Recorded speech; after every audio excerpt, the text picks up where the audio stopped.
Today's episode is brought to you by RockAuto.com. Amazing selection, reliably low prices, all the parts your car will ever need. RockAuto.com. The New Jersey Devils came out victorious against the New York Rangers, and they made the second period their period. Jack Hughes was able to net his 100th career goal, but I expect big things from him next year. You guys probably already know where I'm getting with that. And also, Ryan Graves now has a career high in points himself. There's a lot to talk about from this win. It's so much to digest, and there's just so much to talk about that I can't do it alone. So I'm bringing in Jersey Joe once again to do a crossover, and he's going to give his opinions on the show as well. There's a lot to discuss. Buckle up. You're Locked On Devils, your daily podcast on the New Jersey Devils, part of the Locked On Podcast Network, your team every day. Hi, this is Bryce Salvador, and you're Locked On Devils with Trey Matthews. Elliott scores! Oh, Steven stepped up, nailed it. Brodor's got the puck. What a shot. The Devils win the Stanley Cup. Alrighty now, Whitney's up, New Jersey. Welcome back to the Locked On Devils podcast. You're on the Locked On Network. I'm your host, college hockey play-by-play announcer, and also Devils writer for Pucks and Pitchforks, Trey Matthews. And before we bring in Jersey Joe to discuss this 7-4 victory by the Devils against the New York Rangers, I just want to thank everybody for tuning into yesterday's episode because it was sort of an interesting, unorthodox episode, if you would, because I did the show live. I gave you guys my live reaction to the trade deadline for the New Jersey Devils. I was like Bill O'Reilly. I just said, F it, I'll do it live. And like I said, it was a very interesting episode to do. The New Jersey Devils didn't really do anything, but it should get fans somewhat excited for the offseason because the Devils still have a lot of pieces that they could possibly deal away. So we could, maybe trade away someone like Pavel Zacha, Mackenzie Blackwood. Obviously, you've got players like Damon Severson, who is not eligible for an extension until he turns 29. And then you got players like PK Subban and Jimmy Vesey, who might not be with the team after this year because this is the final years of their respective contracts. You got PK Subban. He is at the end of his monstrous deal dating back to his Montreal Canadiens days. And then you got Jimmy Vesey. He was originally signed to a one-year deal after putting up a good performance during training camp, and he was originally a PTO player. So Jimmy Vesey might not be with the team next year, but, I've seen crazier things happen. But anyway, let's focus on this game for the New Jersey Devils. So before I bring in Jersey Joe, like I said, he's back on the show to give his overall reactions to this awesome win by the New Jersey Devils. I just want to say a few things, which is, for starters, this was a very good win for the New Jersey Devils. They were able to make the second period their period. You got players like Jack Hughes and Ryan Graves achieving milestones. Jack Hughes getting his 100th career point, and then you got Ryan Graves getting a career high in points, and Ryan Graves seems to be coming into full fruition playing with the New Jersey Devils, and I'm excited to see what Jack Hughes could possibly do next year. Jersey Joe and I discuss it later on in the episode, and we also talk about like the potential draft for the Devils. We talk about future signings. We talk about the overall roster structure. We talk all things Devils, not just this game, but just everything that's going on with the organization. Jersey Joe is a great guy to talk to, and also it's worth mentioning, guys, that I said the Devils would play better after the trade deadline. Obviously, this is one game, and usually you want to take that kind of prediction with a grain of salt, but because, I need to see the Devils play in a few more games to see if, like, that overall prediction that I said would come true. But I just said, given the amount of players that were potentially on the trading block for the Devils, I just said, pump the brakes. Maybe it's just getting to them mentally a little bit. Maybe a lot of players are just under stress because they don't know where they're going to go. You got players like PK Subban. I said, did he potentially play his final game at the Prudential Center for the Devils? And ultimately, I just said, we're going to see Subban in a Devils uniform past the trade deadline because, unfortunately, just given the amount of money that he is owed this season, I don't think there's really a team that's going to be picking up the phone for Subban's services. So once again, I'm open to bringing back Subban, and I mentioned in this crossover with Jersey Joe, but like I said the Devils would play better, and so far they have been playing better. So still early, don't want to jump to conclusions, but I've talked long enough. Let's do this crossover with Jersey Joe once again. For the first time with someone that is not one of my colleagues here at Locked On, I am doing a post-game reaction episode with somebody else. This time it's Jersey Joe returning to the show. Once again, take it away. The New Jersey Devils were finally able to win against the New York Rangers by a score of 7-4. They made the second period theirs once again. Usually the second period doesn't go too well for the New Jersey Devils, but this time around, they made Shesterkin look outright foolish in period number 2. And the New Jersey Devils' offense, the firepower since the All-Star break, is finally back after that horrendous Western Canadian trip in which they dropped back-to-back games, 6-3. The trade deadline has passed now. First game after it, and I think a lot of players are mentally back in it right now, focused, especially since the Devils didn't do anything at the trade deadline. Now joining me on the show is Jersey Joe, friend of the show.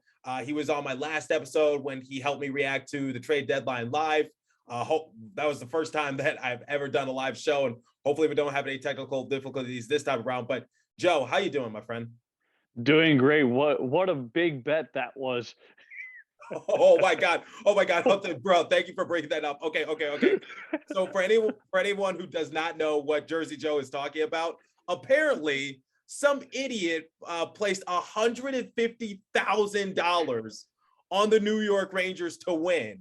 And that could have been, had the Rangers won, that would have been like a $250,000 payout or something like that. And the Devils ended up winning. So why would you bet that much money for a Rangers and Devils game? That's my first question. $150,000? Oh man. Yeah.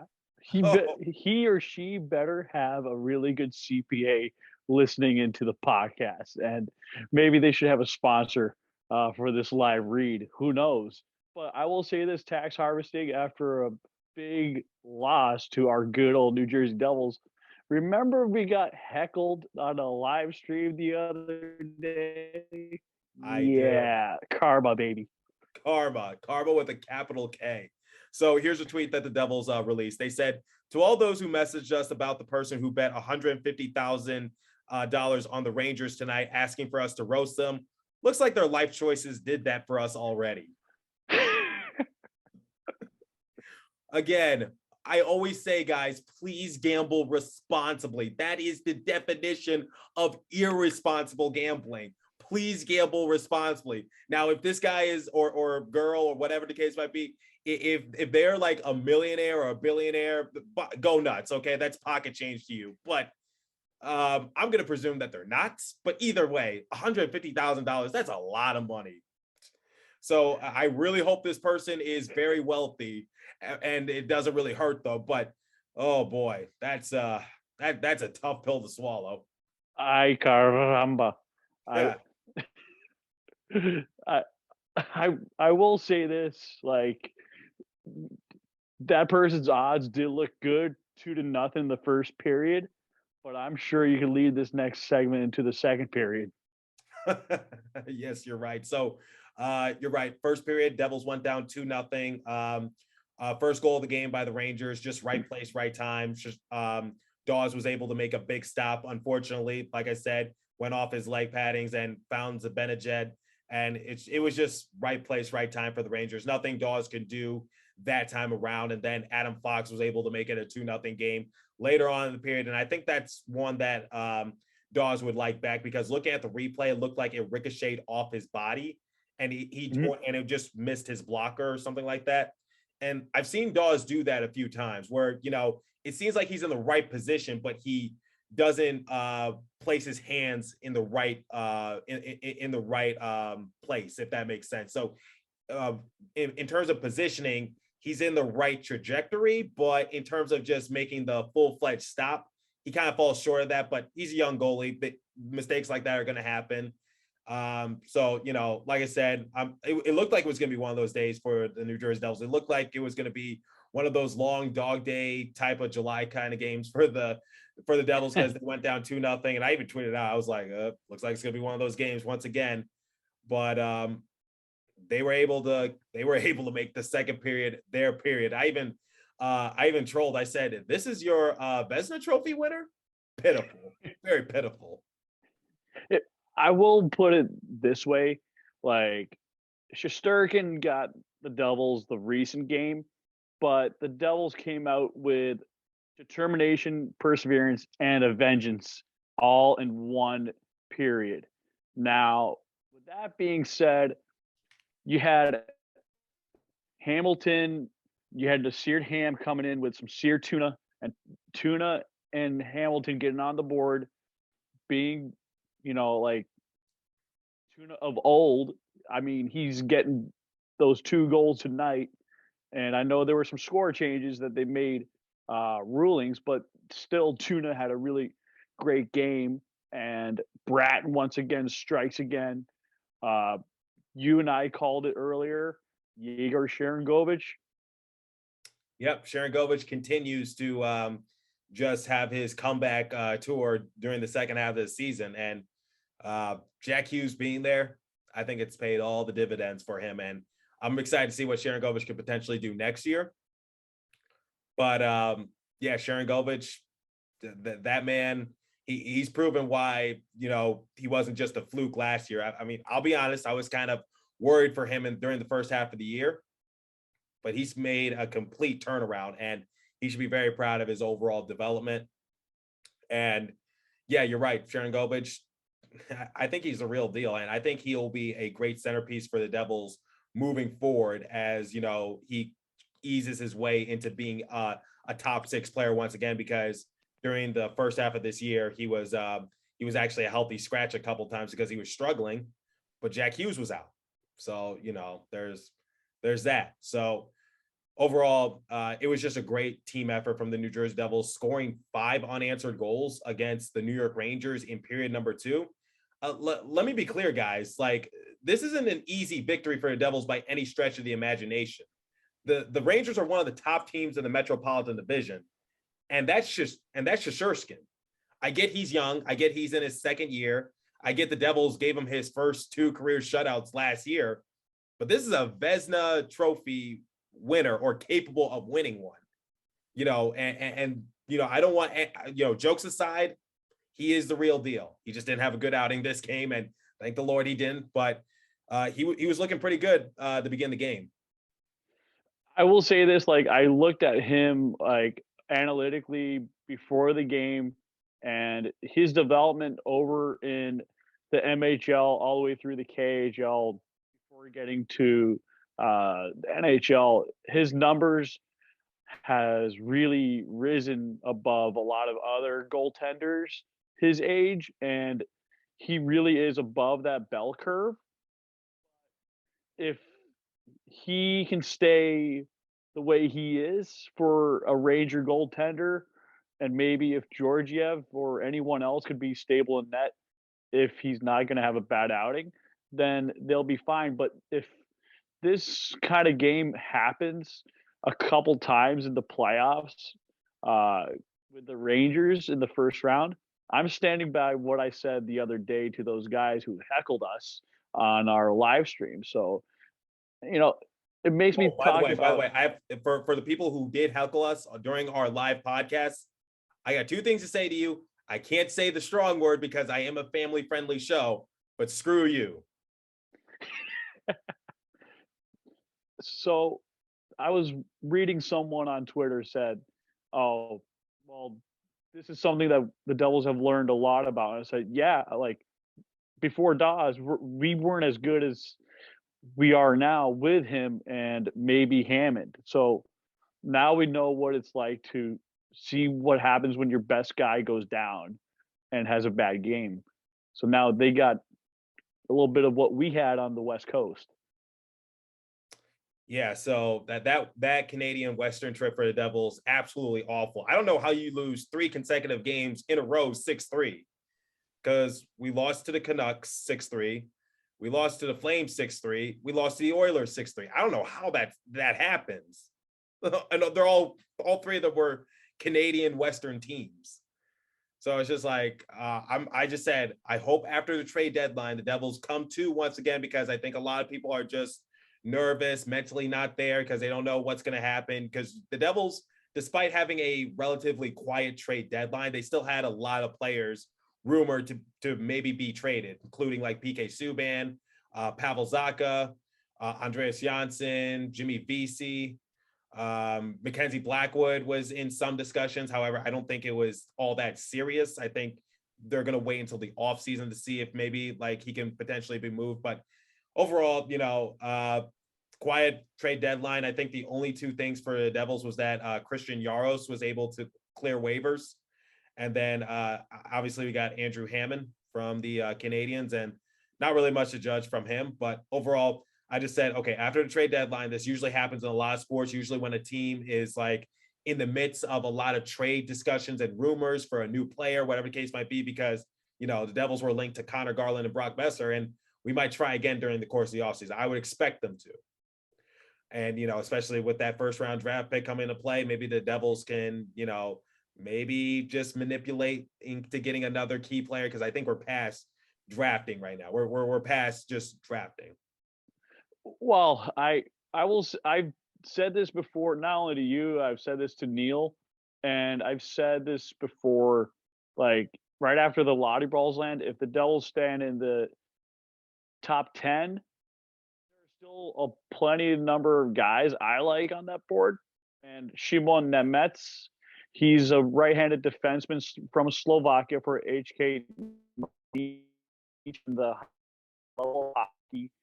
He's already got a contract through 2015, but it's not like the KHL contract, so you might be able to get something done sooner, but I could be wrong on that. It's like I said, it's contractual, but this guy is very hyper energetic, very fluid. He can score, whether it's a snapper, wrister, you know, pretty much does it all. And, you know, right-handed defensemen don't grow off trees. And analytically, he has the highest star rating and one of the highest NHL probability of all the defensemen in this year's NHL draft. So I've seen video of him, and the numbers prove it. Yeah, I mean, we're still a decent away from the draft, and since the trade deadline has passed, I think I will focus more on potential draft picks for the Devils. Like on this show, I like to just, you know, focus on like, you know, the draft when it's closer. So like, I don't think I talked about the draft for the Devils until like May or June or that kind of thing. I even though they were projected to possibly get Luke Hughes because Luke Hughes was projected to be the first overall pick before Owen Power. But then, you know, Luke Hughes gets hurt, he gets a lower body injury, and then he drops a couple spots. And I was just like, you know, I'll focus on Luke Hughes, I'll focus on Matt Beniers, Owen Power, you know, all those guys once we get closer to the draft, once our season is over, once it's a clear idea of where we're going to land, kind of thing. Because I knew the Devils were going to get a top 5 pick. I just knew it. You know, I just said, I know we're not very lucky, but I know we're going to get a top 5 pick. At least it would be a miracle if we got the first overall pick, but we really don't need it. We don't need it. We got Heischer, we got Hughes. And speaking of Hughes, the kid, 100 career points. Now that is a great milestone. However, I hope he doubles that come next year and he gets 200 career points or around that area once he gets 100 points alone in a season, because he was on pace to do that this year. Had he not gotten injured, he would have gotten it, I think, with ease or with at least in striking distance. So, fun fact, you talk about the way he can score. Well, if you look at tonight's game and you add tonight's points up, so by law of average, he is a .63 point player per game.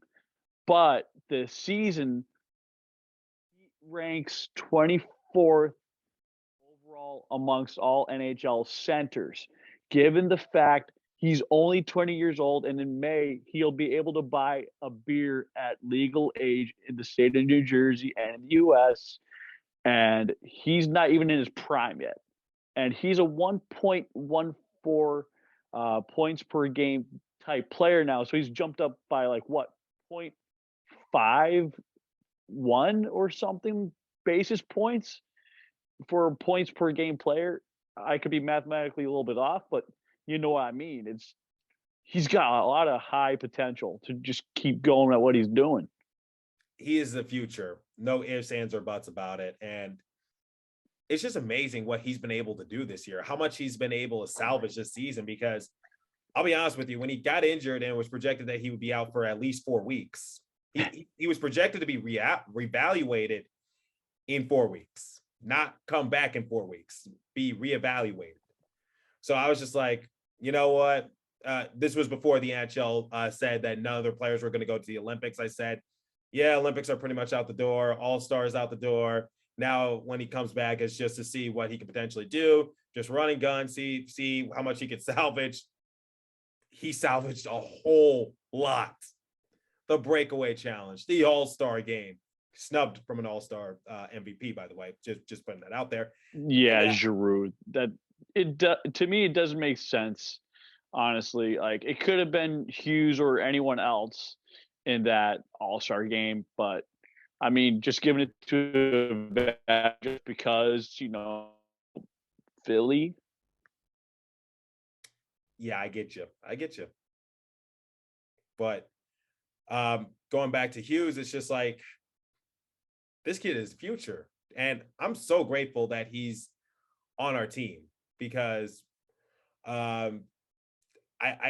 he's just completely changed my mind as the overall process for the Devils. He's actually, if this makes sense, he's actually rushed our process even faster because I don't think anyone, after his rookie year, I don't think anyone anticipated for Hughes to be making this significant amount of improvement because last year was an improvement. And I was just like, okay, he's heading in the right direction.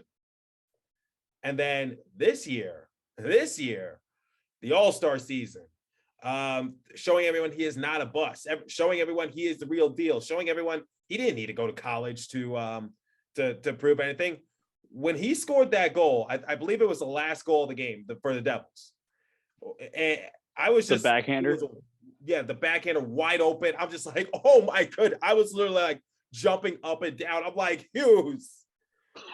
And going back a little bit, like, remember when the Rangers were on a 2-on-1 situation? I'm like, oh, great. The Rangers are about to make this a one-goal game. Nope. They completely they dropped the bag. They blundered it, turn it over, 3-on-1, wide open. Jack Hughes scores. I'm just like, hell yes, kid. Hell yes. I was excited. I will say this, like, the Devils have the youth, the speed, the agility to make up for those misreads, but the Rangers, they pinch at the wrong time. Like, it's kind of like the movie The Patriot, where the Dragoons begin to jump into like the main attack, and then all of a sudden they get counteracted by the American militia, and they get beat by the American cavalry and artillery, and it's just like you're looking for a mismatch and a bloodbath. Mismatch, bloodbath, and Devils came out victorious.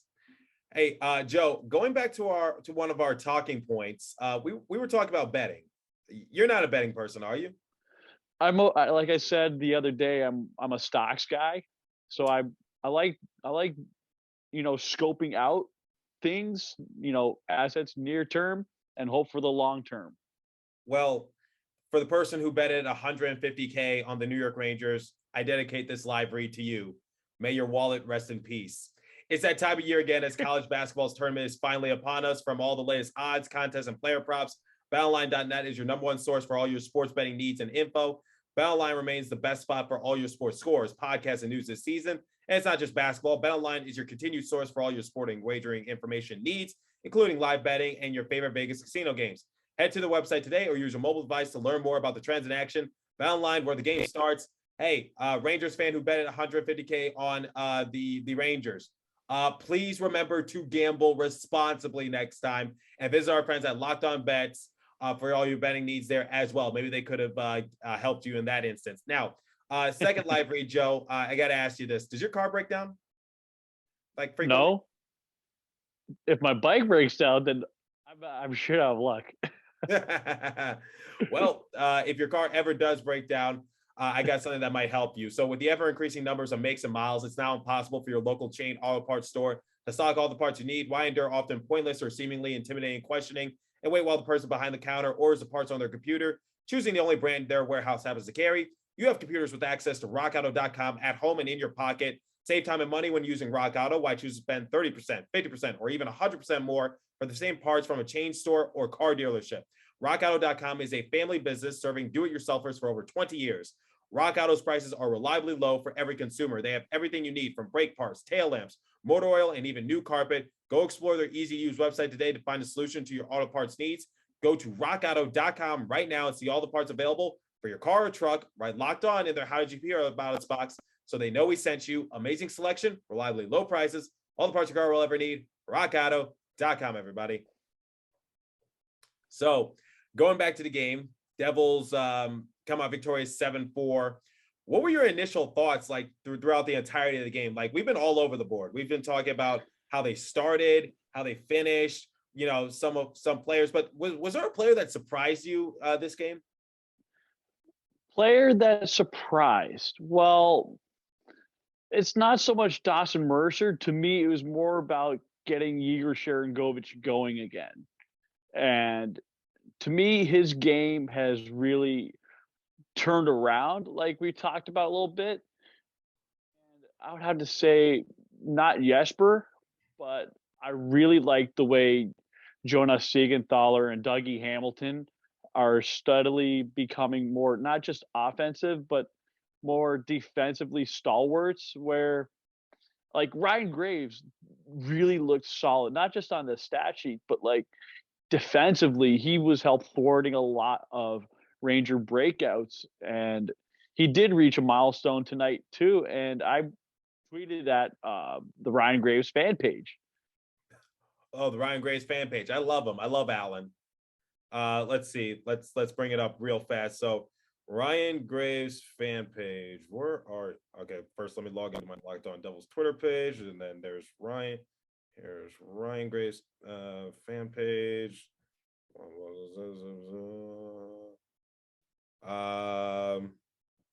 Ryan Graves was able to get see. I believe Amanda Stein says something on that. Okay, there we go. That's 16 goals for rookie Dawson Mercer. Assist will go to Ryan Graves, his second point of the night. This also ties Ryan Graves his career high for points in a season with 26 points. He currently sits at 5 goals, 21 assists for a grand total of 26 points. Also came in 58 games versus 69 games in 2019-2020 for the Colorado Avalanche. So new career best for Ryan Graves. Can I say that we won that Maltsev trade? Like the Colorado Avalanche were forced to expose potentially Ryan Graves in the expansion draft because they could only hold on to a certain amount of defensemen, but not wanting to give up Ryan Graves for essentially nothing. They had no choice but to bite the bullet and just say, okay, fine, we'll get Maltsev off your hands. You can take Ryan Graves. And I was just like, I think there's something special about Ryan Graves. I just think it might not show up in the score sheet. And yes, he might be, hounded on in with all those great players in Colorado, especially with Cale Makar. Yeah. But I was like, I think there is something that could translate from his success in Colorado to New Jersey. And I just said, look at his plus minus from a few years ago, look at his defensive shares. And I think this kid is onto something. Well, another thing is like his shot blocking skills and his overall being able to play physical and keep people away from the crease as much as possible, or as they call the no fun zone these days. So I really like the way he's turning the Devils' defensive playing schemes is going to be a blueprint for the guys like a Vukojevic or a Muhammadulin coming in to New Jersey eventually the next year or few. And, I like the Devils defense now. It's just got to be the staff for next season has to be a little bit more solid with goaltending. Yeah, goaltending will definitely be a big factor next year. But, we got Mackenzie Blackwood. He is a question mark next year. Jonathan Bernier is also a question mark next year because there's no guarantee that either one of those players will be returning for New Jersey. You got Bernier. He could just retire. He's pretty much done everything at the NHL level.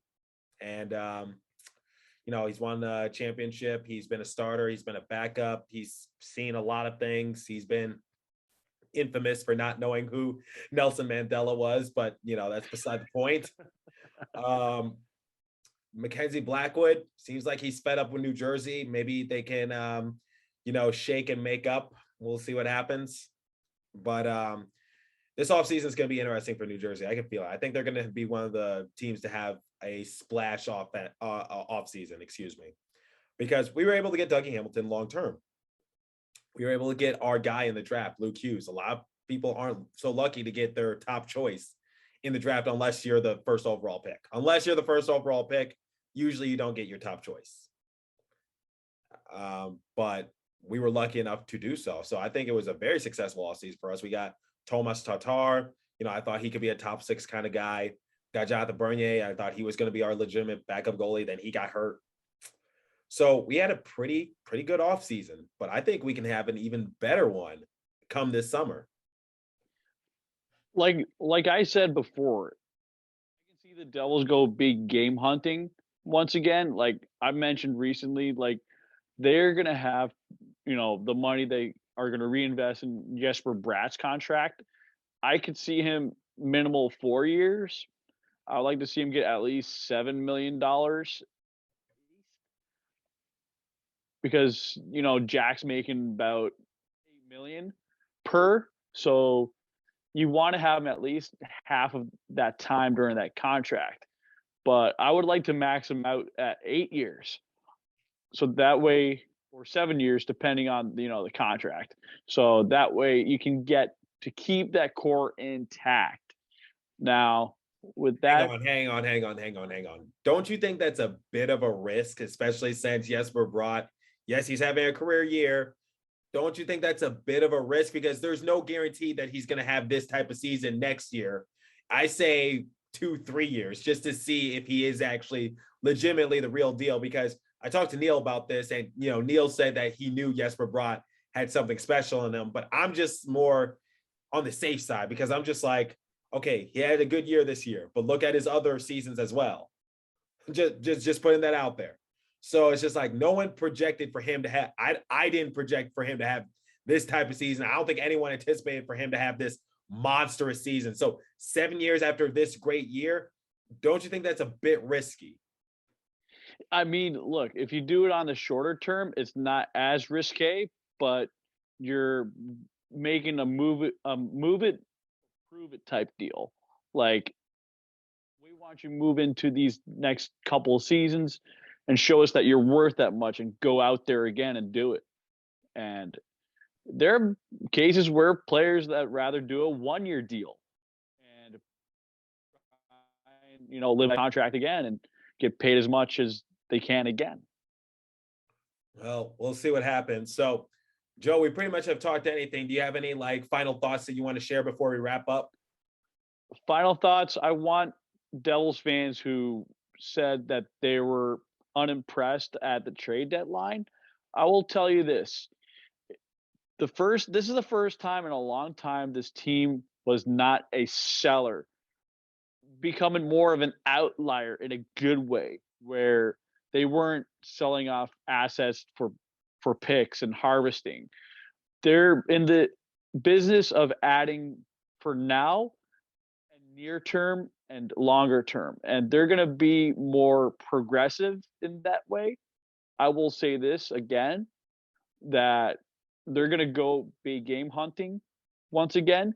Ownership is standing behind Tom Fitzgerald, and Fitzgerald knows what he can do with that kind of cap space, and he can do a lot with it.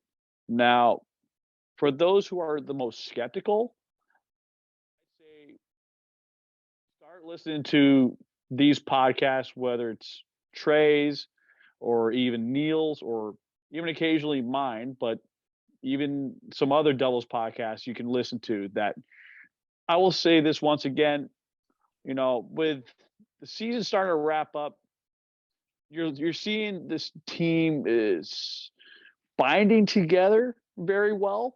And if they can keep playing like this with really solid goaltending the next season, then I think you should feel very good about what you have here.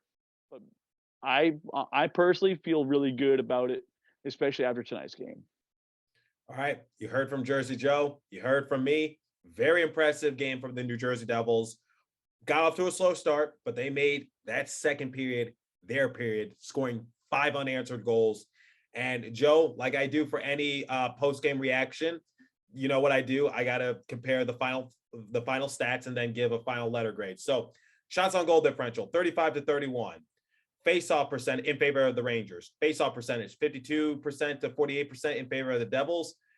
Rangers were 1 for 1 in their power play opportunities. Devils were 1 for 3. Hits, 24-18 in favor of the Rangers. Blocks, 17-9 in favor of the Devils. Giveaways, Devils led that department 8-5. So when looking at the Devils, they just came back down to earth after the trade deadline.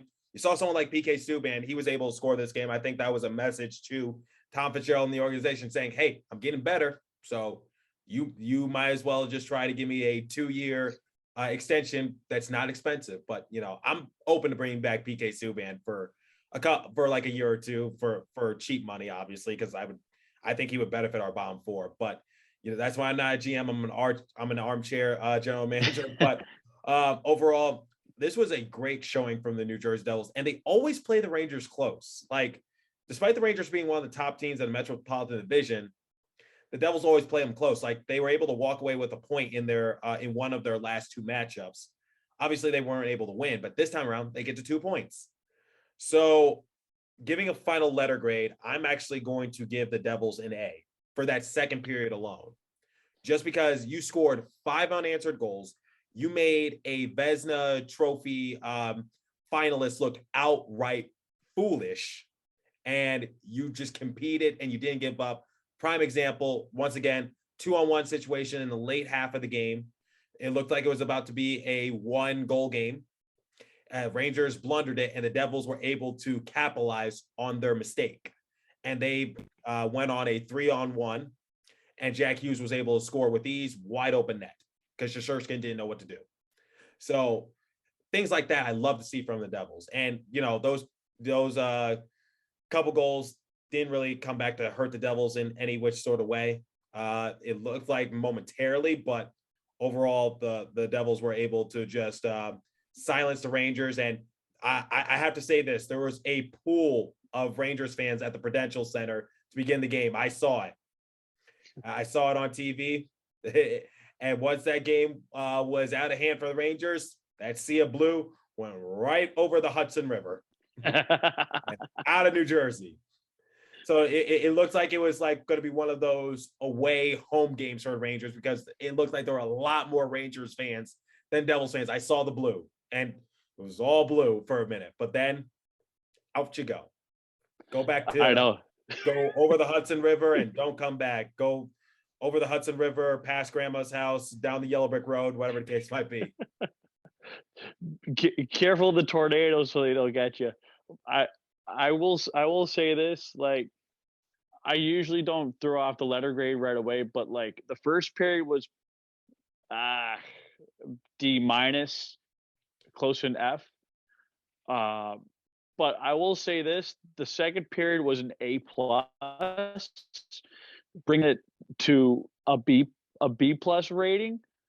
But then the third period for me was a complete A-, because there were points where the Rangers could have turned things over a little bit, but the Devils held their own. With that being said, I have to say it's an A and not an A+. Okay, fair enough. I respect that. Not too much of a differential, but A nonetheless for the New Jersey Devils for a great effort. So once again, Jersey Joe, thanks for taking the time to do this. Really appreciate you. And where can my listeners and also audience on YouTube find you? Well, for those of you, I'm actually at overtimeheroicshockey.net. So I'm the Devils coverage guy and the draft coverage guy there. And I do have my own podcast. I go on there a little bit. It's called Heads Up Hockey, and I'm on anchor.fm. And sometimes I go on YouTube, so don't be surprised that you see my hot takes from there, and just not necessarily inside scoops, but everything else that I'm willing to provide. So therefore, when anyone needs me. Awesome. Thanks again, Jersey Joe. New Jersey Devils come out victorious 7-4, and they silence that Rangers crowd at the Prudential Center. They should be very proud of their overall effort. Great job from the Devils. Now let's see if they can keep this offensive momentum going. And on the way to Toronto and say, "Oh, Canada." Oh, hopefully we're not saying, "Oh boy." No. You don't want to be hearing that Hall and Oates song all game long. You don't want to hear that again. Nope, not again. But unfortunately, you know what? I'll save it for tomorrow's episode. We'll see what happens. But just hope for the best, prepare for the worst. That's why I say frequently on this show. That's all I'm going to say. So for Jersey Joe and myself, we thank you for tuning into today's episode. Once again, thanks to Jersey Joe for taking the time to do this post-game reaction episode. The pleasure is always mine. As for today's episode, guys, that's all the time I have for you. So the New Jersey Devils once again came out victorious by a score of 7-4 against the Rangers. Wasn't the cleanest of games, but we got the job done, and we made the second period our period, and we made Shesterkin look outright foolish. And I think we should be very proud of our overall effort, and hopefully the New Jersey Devils are back after what they were able to do after the All-Star break. So once again, as for today's episode, that's all the time I have for you guys. Thanks for listening. Continue to stay safe. Have a wonderful day, New Jersey. Go Devils. Once again, hit me up on my personal Twitter page at TreyMatt4, at Locked On Devils. If you are watching on YouTube, please leave a comment below. Also, subscribe. You guys got about a week and a couple days before I possibly do a giveaway if I reach 100 subscribers. I am right now about 26 away from that, so tell your friends, tell your colleagues, tell whomever to subscribe to Locked On Devils on YouTube, so that way we can do the giveaway and I can thank you guys for all the support. So once again, I will catch you guys in the next episode. Thanks for listening.